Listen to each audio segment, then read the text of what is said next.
You're in a meeting or sitting at a table with people you work with.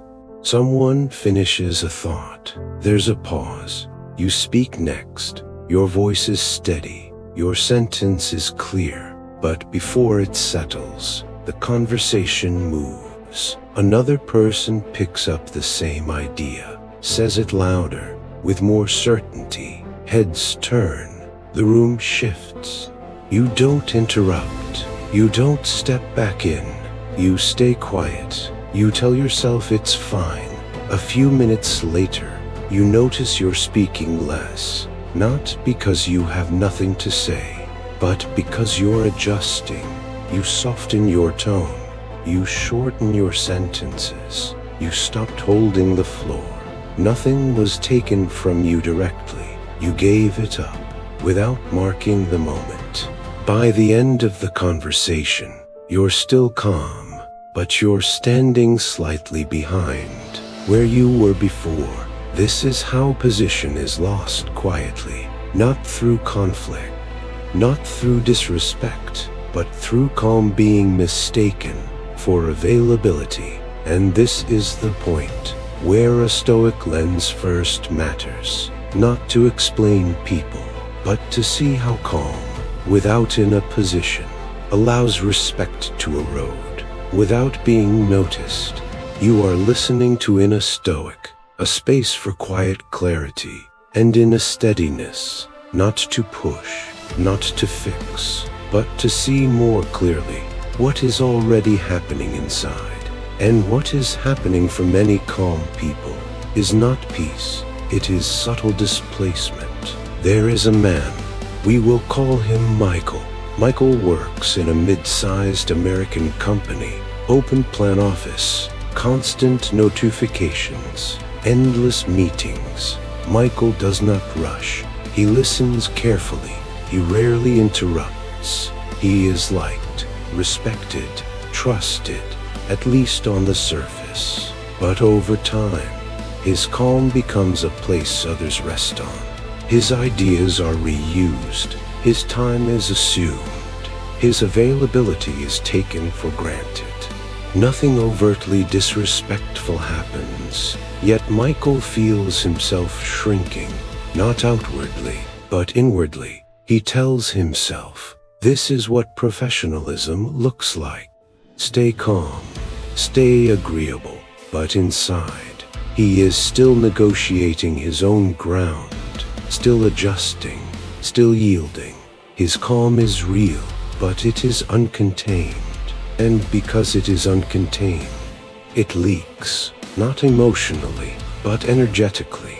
Others respond to that leak, not consciously, but instinctively. Stoic psychology would not tell Michael to speak louder or assert himself aggressively. It would point somewhere deeper. Calmness is not the absence of response. It is the presence of position. A Stoic is calm, not because they are unsure, but because they are settled, and settlement is felt, even when nothing is said. This is where Stoicism diverges sharply from modern ideas of calm.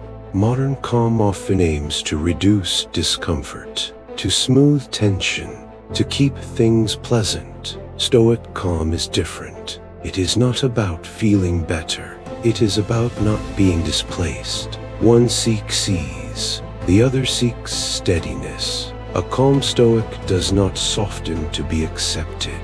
They settle to remain intact. This difference is invisible, but unmistakable, because people respond, not to how calm you look, but to how much ground you occupy internally. Many calm people are tested at a very specific moment, when their calm becomes visible, but not yet grounded. They stop reacting, but they have not stopped yielding. They withdraw emotion, but not consent. This creates a gap, and gaps are always filled, not maliciously, naturally, especially in environments where boundaries are learned through consequence rather than conversation.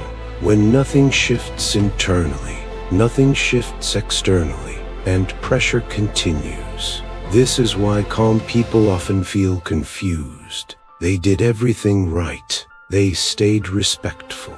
They stayed composed. Yet something feels off. The mistake is assuming calmness is self-sufficient. It is not. Harm must be anchored. There is a woman. We will call her Sarah.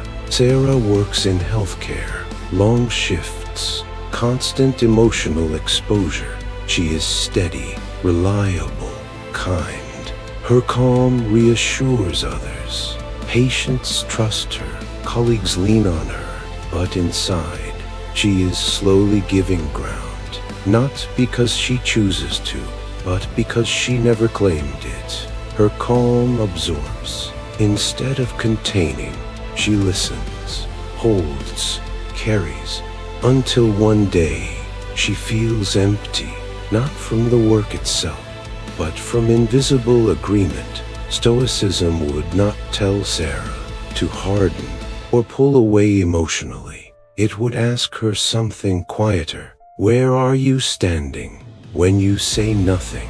Because silence, without internal clarity, is not restraint, it is surrender. In American culture, where expression is rewarded and stillness is often misread, calm must carry weight to survive. Otherwise, it becomes a service, and services are used. This is not about confrontation.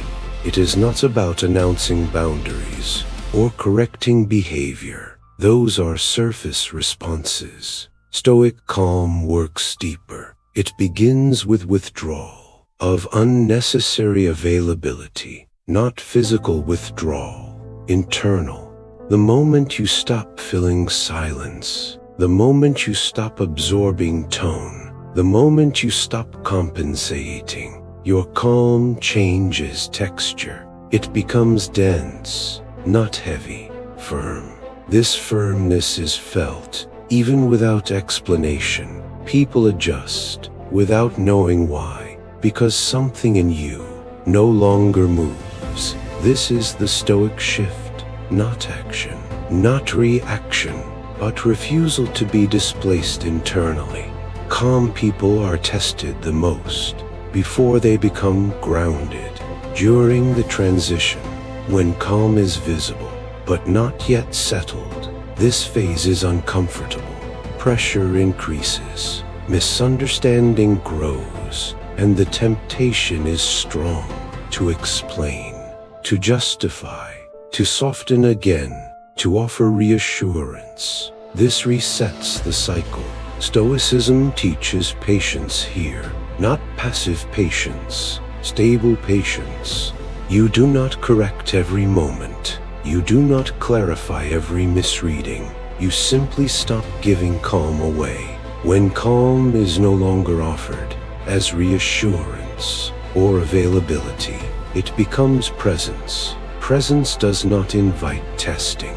It invites distance or respect. Quietly, in a culture that moves fast, stillness with weight stands out. At first, as odd, then as solid. This is when testing fades, not because others learned a lesson, but because there is nothing left to test. Your calm is no longer open, it is complete. This is the difference between calm that erodes and calm that holds, between calm that feels good and calm that protects. The Stoic does not aim to be left alone. They aim to be unmoved. And when something inside you stops shifting, the world adjusts, not dramatically, not loudly, but decisively. You don't need to take this anywhere. Just notice what your calm has been carrying. If you want to share, leave a few words in the comments. And if this kind of reflection helps you stay grounded, you can follow in a Stoic, quietly. And when calm becomes grounded, there is nothing left to test. Calm people are tested until their calm becomes grounded. After that, they are not challenged. They are not leaned on. They are simply met at a distance that feels right, and it happens without a word being said.